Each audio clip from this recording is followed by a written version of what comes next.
Et pour revenir sur ce que le frère nous a dit concernant donc notre sœur Majo et notre frère Marcus, bien aimé, on ne devrait pas avoir besoin du Seigneur pour transformer les cœurs, mais je pense que la moindre des choses dans l'éducation que nous aurions pu avoir de nos parents ou du temps de nos parents quand nous étions jeunes, ne nous a-t-on pas appris que quand on monte dans le bus, si une personne âgée monte, de céder sa place afin qu'elle puisse s'asseoir?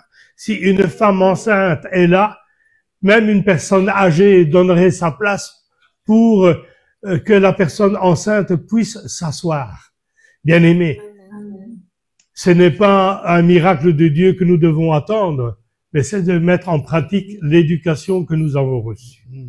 Alors, c'est vrai, je comprends et j'ai remarqué aussi cette chose, mais notre frère Prosper est là, il est un diacre, je lui donne la responsabilité de pouvoir placer les gens au fond des allées quand cela est possible, afin de pouvoir laisser les débuts des rangées libres pour ceux qui viennent, que ce soit les nouveaux, que ce soit ceux qui reviennent, mais que chacun puisse trouver une place, parce que vous savez, quelque part, il faut réfléchir à une chose. Celui qui doit, entre guillemets, se battre pour prendre sa place, c'est un frère qui est dans la maison de Dieu le concernant. C'est un frère parce que, en général, ceux qui viennent pour la première fois, ou même ceux qui reviennent, ils essayent de se faire discrets. Ils rentrent, ils aimeraient bien pouvoir s'asseoir tout de suite et qu'on ne les remarque pas.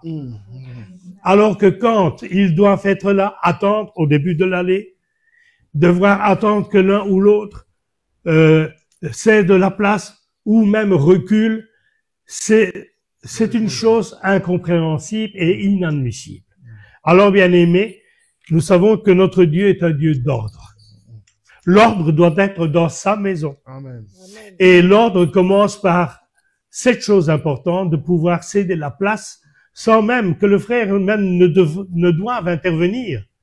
Je lui donne la responsabilité s'il voit qu'il y en a qui résistent à rester là alors qu'il pourrait céder la place. Donc, demandons au Seigneur qu'il mette dans nos cœurs de mettre en pratique l'éducation que nous avons eue de notre jeune temps. Nous ne sommes pas plus grands que celui qui rentre. Nous ne sommes pas plus petits. Nous sommes tous égaux devant Dieu.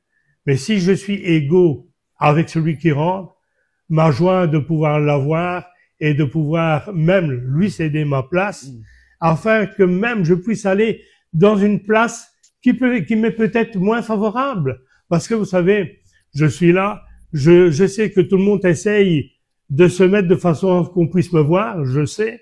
Il y en a parfois un très grand qui se met derrière une petite, et je vois les têtes qui bougent comme ça, et je ne sais pas si vous avez remarqué, pendant la prédication, je change, je vais un peu à gauche, je vais un peu à droite, justement pour que celui qui ne voit pas bien puisse me voir, parce que j'ai le respect de celui qui est là. Mais le respect, on aimerait bien qu'on nous respecte. Et la parole de Dieu nous dit de pouvoir faire aux autres ce qu'on aimerait qu'ils nous fassent. Amen.